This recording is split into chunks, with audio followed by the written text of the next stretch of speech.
All right. It's a great day in South Florida. My name is Chris Igoe. Welcome to Living in South Florida.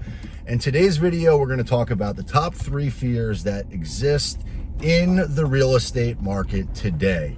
And more specifically, should you buy now or wait? So if learning more about that is your thing, then please keep watching and stick around until the end, because we will include a seller's guide, which will ensure you get exactly what you want in today's market. Boom!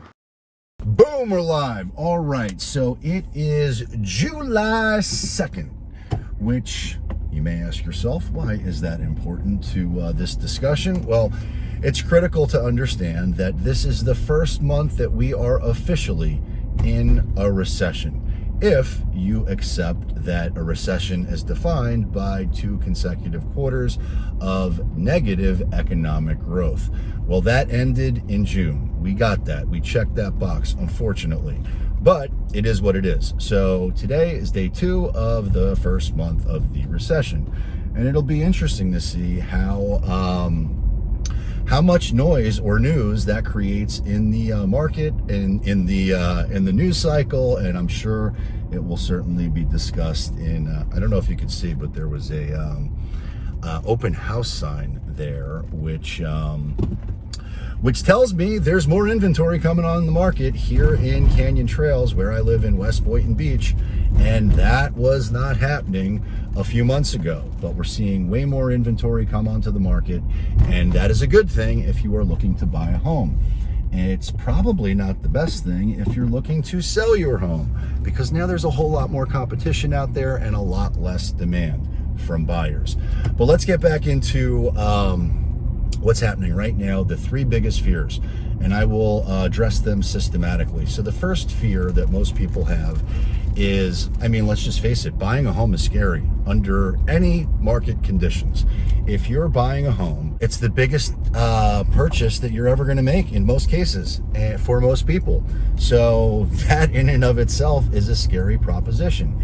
And if you couple that with the negative news cycle that we're having right now and all of the noise that exists out there in terms of inflation, in terms of economy, in terms of potential layoffs, in terms of corporate earnings, in terms of the stock market crashing, and every other thing that exists out there, there's a lot of headline news that make day-to-day that make just day-to-day living in and of itself more scary today than it was 3 months ago, because it's the fear of the unknown. My focus and my intent with this information that I share is to create the most immersive content that exists out there, but also the best information that exists out there in real time, so that you can make the best decisions for yourself, for your family, and for your financial bottom line. So let's just address the elephant in the room. Buying a home at any point is likely going to cause you some stress. It's going to be a little bit scary, because you're committing to purchase one of the biggest things you will ever purchase in your entire life. So that's just what it is. And I know that. So it is really important that you understand that my intent, or my job, is not to sell you something. And I know that may sound contradictory, because Chris, you're a realtor. You want to buy. That's how you make money. You help me buy and sell something. Yeah, that's true, and I do. But also, the audience that I've created here on YouTube is not necessarily even in my market. I hope to provide context for people in every market. So it's not necessarily true that I'm going to benefit from ever helping you, the viewer, in any way, shape, or form, other than to be a resource, which is what I've always hoped to do. So if you find this content valuable, please help me out. Hit the thumbs up. It does wonders for me. It helps me be able to go out there and continue to create content. And I hope you find it valuable, and I hope you'll subscribe too, because I want to help as many people as I can. Now, all that being said, the fear that exists when you're buying a home, right? And the fear that exists about this real estate market. Well, a lot of people are afraid of what could happen in the future, because they remember what happened in the past and they have a hangover of what happened the last time there was a real estate bubble and the market crashed and there was a 50% crash of home values and home prices, and that's scary. So I admit that. I also don't believe that's what's going to happen here locally or regionally. There are markets within markets, and I don't suspect that's what we're going to see here. But I do suspect we're going to see a lot more inventory, a lot more options, a return to normalized growth, with normalized appreciation, which is not what we've seen over the last few years. We've seen astronomical growth. We've seen 20, 30, 50% appreciation, depending on when you purchased your home over the last few years. You've had tremendous growth, and that's fantastic. If you bought your home yesterday, well then, I don't know what that looks like in terms of appreciation. But I suspect, and now if you look at last month's numbers, the numbers are skewed. They look like there's, well, on paper, it absolutely is that we've had home value increases. And that's kind of skewed in my opinion, because in the future, I suspect we're going to be looking at a more normalized rate of return in most places. So in most places throughout the country, I think that's going to look like somewhere between 2 and 4%. I hope that's what it looks like here. I don't know, and neither does anybody else. Now, I make the argument that we're a little bit more insulated here in South Palm Beach County and in the western areas of Broward, because there's no more land to develop. There is no more... there's a scarcity of land. So we have all kinds of initiatives from, oh, it's raining. Is this rain foreshadowing the storms that are coming in the future in the economy? Or is it just simply South Florida summer and you can expect that it's gonna rain every day well, normally around 3 o'clock, 4 o'clock in the afternoon, but subject to hit at any point. Now, I don't know. We'll find out. All right. So, speaking of feeling the pain, I'm going to pump some gas here and feel that pain, but I'll get back to it right after. All right. So, in my previous life, I was a stockbroker for 18 years, and I got to be totally honest with you. My success rate, timing the market, getting the absolute top or nailing the absolute bottom, is 0%. I'm never going to be the best market timer, and neither is anybody else out there. So I am fortunate in that I get to speak to so many people from around the country and around the world who reach out to me through YouTube. So if you have any questions, then please reach out or leave a comment down below. But they all basically have very similar fears that exist out there. And so that's what I'm drilling in on right now. But people will talk to me about they want to time the market. They want to ensure that, if I'm talking to a home seller, they want to nail the top of the market. If I'm talking to a home buyer, they want to be in a position to capitalize on the bottom of the market. They want to be there when there's the 50% market correction and they can buy a home, their dream home, at pennies on the dollar. And I got to be honest with you, if that is what your intent is when buying a home, I'm going to tell you, don't buy the home, because that's absolutely the wrong reason to buy a home in today's market. We're in a changing market. Lord, that is good stuff. Whole lot of chocolate. But that is absolutely, in my opinion, the wrong reason to buy a home. If you are looking to buy a home right now in today's market, it should be from the perspective of, is it the right time for you? And that's it. That's the only analysis that I would ever give to anybody as to whether they should buy a home now or wait.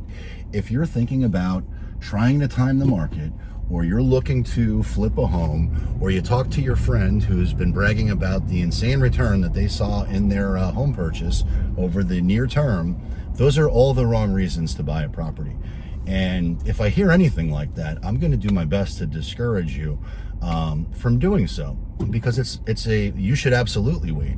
If you are not capitalized, if you do not have the down payment, if you don't have 6, 8, 9 months of savings to live in the home, or in any way, shape, or form, purchasing the home is going to make you house poor, I'm going to say it's probably not the best idea for you to buy a home today. If you're sacrificing on anything because you have the fear of missing out, well, then I would tell you it's a terrible decision. However, conversely, if your timeline is longer and you're looking to put down roots and it checks all the home that you're looking to purchase checks all the boxes for why you want to buy a home and you can afford it, then of course I'm going to advocate that you do purchase the home. But my ability to time the market, your ability to time the market, anybody's ability to time the market is 0%. Now, I do look to Warren Buffett when he talks about his analysis as to why he buys something. Now, this could be a house, this could be anything, any type of opportunity that you have. And I suspect there's going to be lots of opportunities in other markets where you can capitalize. But if you find something on sale that you intend to hold for the long term, then I would say make hay while the sun is shining and capitalize on those opportunities. And if you're in a position to do so in the future, when things start to get bad, when we feel the pain of the economic changes that are happening right now in real time, well then yes, absolutely do those things. If you can, if it's right for you, not if it's right for me, only if it's right for you. And anybody who tells you otherwise, run from, because they're not giving you the best advice. Okay, so let's address the elephant in the room. Inflation is increasing, interest rates are increasing, and home values have gone through the roof. I mean, that's just absolutely what happened. So where do you stand? Well, fear number 2 is losing money. And I talked about, just buying a home in general is a scary process. Well, the fear that people have about making a bad decision or losing money is very, very real. And again, you should not be buying a home with the intent of looking at it as an investment vehicle. You're buying a home to live in that home, to max out South Florida living to the fullest, or wherever you're at. You're buying it to live in. And if your timeline and your intent is to put down roots and live there long term, then I would argue that you should absolutely do it, because over time, there is no better opportunity to create generational wealth than through real estate. So if everything lines up and it feels right and it is right because you've done the research and you've done the homework and you've done your due diligence and you understand what your finances are and you can afford it and you want to make that purchase, then make the purchase. There's nothing to be afraid of, because long term you will benefit. And I made I recently represented a buyer who ended up paying the highest sales price at the time in my community in Canyon Trails. And I did a deep dive because there was tremendous fear around making that decision, because everybody wants to buy the lowest priced house in the best neighborhood. They don't want to buy the most expensive house in the best neighborhood, at least in some cases, depending on where you're at and what market you're talking about and who the buyer is. But there was some fear, there was some trepidation. And I asked her, I said, okay, well, let's just pretend you buy the house and you close on it and it's checked all the boxes because you are about to have your second child, you've got a toddler, you're married, you want to put down roots, you love the school system, you love the house, it's your dream home, you love the neighborhood, you love everything about it, but you're just paralyzed by fear. Well, you've done the research and you know you can afford it. You've crunched the numbers. The client happens to be an accountant. So they got spreadsheets, they got graphs, they got doomsday scenarios. I said, okay, so let's play that forward. Let's pretend the housing market goes to zero the day after you close, which is impossible. But let's just play that forward. Okay, well, if that happens, did the house change at all? No. Did your reasons for buying the house change at all? No. Are you happy that you're living in this house and maxing out South Florida living to the fullest? Yes. Okay. Were you going to sell the house the next day anyway? No. Okay. And you're going to raise your family and benefit from putting down roots and all the things that you will definitely benefit from when you get immersiated into the neighborhood. And I don't know if that's the right word. I might have just made up a word. But nonetheless, are you benefiting from all the things? Yes.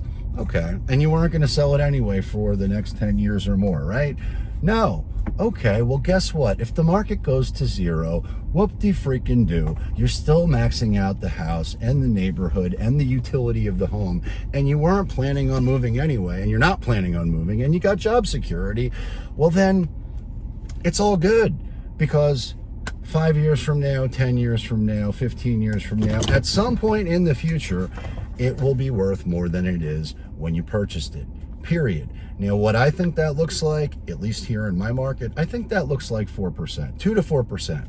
Well, if you compound that over time, and again, the market dynamics have changed as such that the buyers who are buying today aren't going out there in negative equity. They're going out there and they're putting down big deposits. They've got cash from perhaps selling a home or from wherever they have their, doesn't matter where they have the cash from, they have it. But they're going out there and they are much better capitalized today in today's market than they were in the past. The speculation that ran rampant in the last bubble, well, I'm not saying there isn't speculation in this market, but it's far less. So there really is no fear around, at least in my opinion. If your intent is to buy the home, live in it, and max out the utility of the home for the future, there's zero risk, in my opinion. But if you're looking to flip the home, if you're looking to live there for a year, 2 or 3, well, then I would tell you it's probably a bad decision and you should not buy that home in most cases.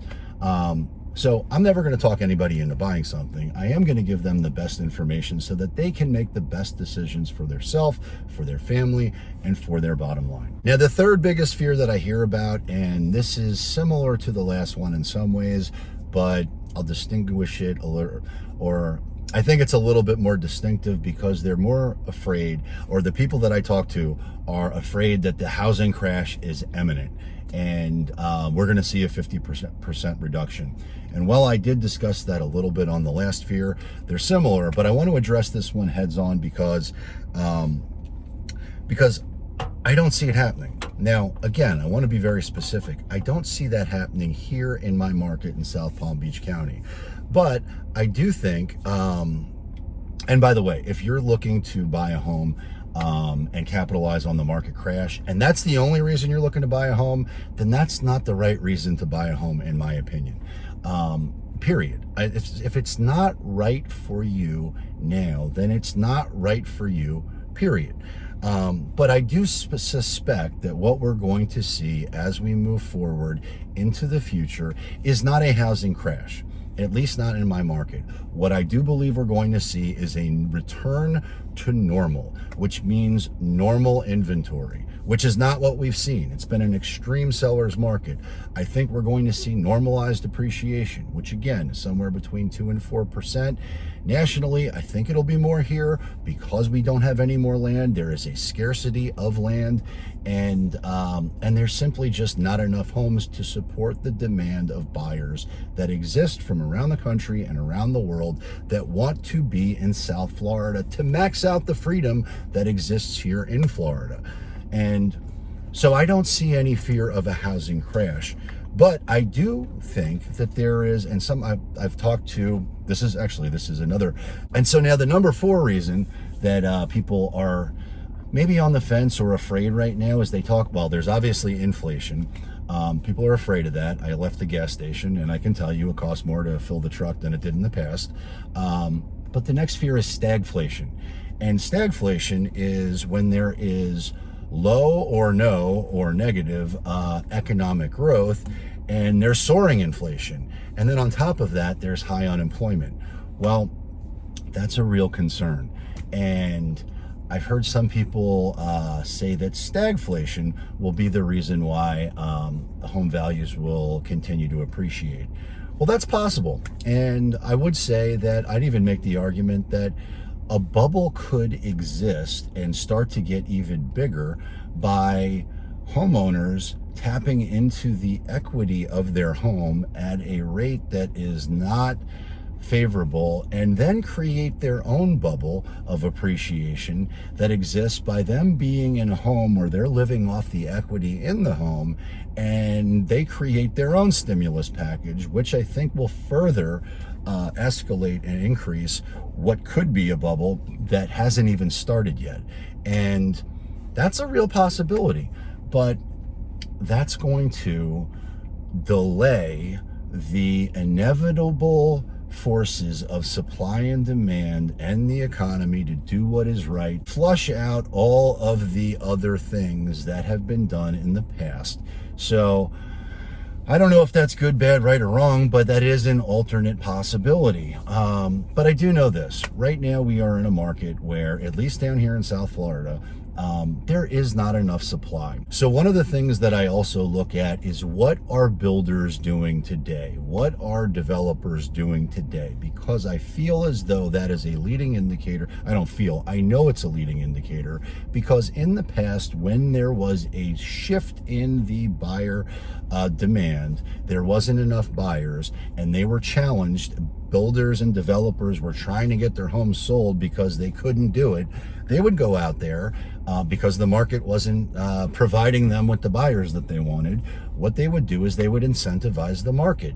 They would do all kinds of different things to make it more appealing for a buyer to buy their inventory. So they would reduce prices. They would throw in all kinds of incentives, upgrades, improvements to the homes. They would increase the commissions to the market to make it more attractive for realtors, real estate professionals, to sell their product. Well, GL Homes, who is the builder for a lot of the communities that I've discussed in the videos, which you can watch up here or up here, I'm not sure where the link will be, but if they were out there and they were incentivizing the market or the buyers to go out there and buy their homes, I would look at that as a leading indicator that the market demand has really slowed. And when I talked to my friend who's with GL, and we've registered tons of people for this new community, which, if that's something you're interested in, I would highly encourage you to reach out, because you never want to use the builder as your representative in the purchase, because those salespeople work for the builder. They do not have your financial interest in mind. They have the builder's financial interest in mind. So they're not going to advocate for you the right way. But nonetheless, when I spoke to her and I asked about some of the things going on, what the demand looks like, would they be offering incentives, she laughed at me. Now, that could be hubris, it could be ego, it could be arrogance, it could be blind stupidity, but the truth is, they're not doing anything like that. In fact, they've increased the values of the starting home price for a base model home in Lotus Palm. So what does that tell me? That demand is just fine. That people who want to be here in South Florida are willing to pay whatever it takes for them to be in a new luxury build out in Boca Raton. Well, why is that? There's no more land. There's no other place to go. Now, there are some things that are happening within the market that you should be aware of. One, price reductions are coming. So there are sellers that are out there that are shooting for the moon, and they are going to feel the pain. They're definitely going to get their teeth kicked in. And if they're serious about selling, they are going to have price reductions. So you will see that. You will see homes sit on the market longer. But in Boca Raton, they've actually changed one of the municipal ordinances. You can now build, and you couldn't do this in the past, you were capped at a 2-story home. Now, in certain places, you can build 3-story homes. So what does that mean? It means that some of these developers that we work with right now are building 3-story luxury homes right there waterfront. And nobody's talking about that. At least nobody but me that I'm aware of. And so we have some opportunities coming up where you'll be able to buy a waterfront home which has 3 stories, which gives you the most unbelievable view you could ever want to imagine of the intercoastal, of the ocean, so on and so forth. So is it the right time for you now to buy? I don't know. It's really if you're ready, if you can absorb, if you can handle the financial burden that you're taking on, then it's not a burden, it's a blessing. You got your dream home, you got your dream lifestyle, you're here in South Florida, you're maxing out South Florida living to the fullest, and that is a win, period. Now, let's address the other thing. If you're an FHA buyer, if you're out there and you're looking to do a no money or low money down loan, are you able to go out there and buy a home? Well, yes, the truth is now you've got more options than you've had in the past. Whereas in the past, sellers didn't want to accept those type of loans. Now today, I suspect there's a lot more inventory that's going to be open to that. And I also suspect that those loans are very different than they were in the past, in that the arms are longer. There are no more no down payment arms. You've got to put some equity down and you can extend the life of that loan, so you're not going to get crushed in a year, 2 years, 3 years. Some of those are 10-year arms or longer, and so the timeline is longer. What does all that mean to say? At the end of the day, there should be no fear. There should be obvious, prudent analysis as to whether it's the right thing for you to do now, and if it is, then I say go for it, because I suspect what we will see in my market here is somewhere between 2 and 4% of normalized appreciation with a lot more choices. So if you're even thinking about moving to or living in South Florida, you've got to give me a call, text, DM, send a carrier pigeon, a smoke signal, by any means necessary, because we've got your back when it comes to moving to or living in South Florida. And if you would, check out my next video up here or up here, because I think you will love it a lot. Peace!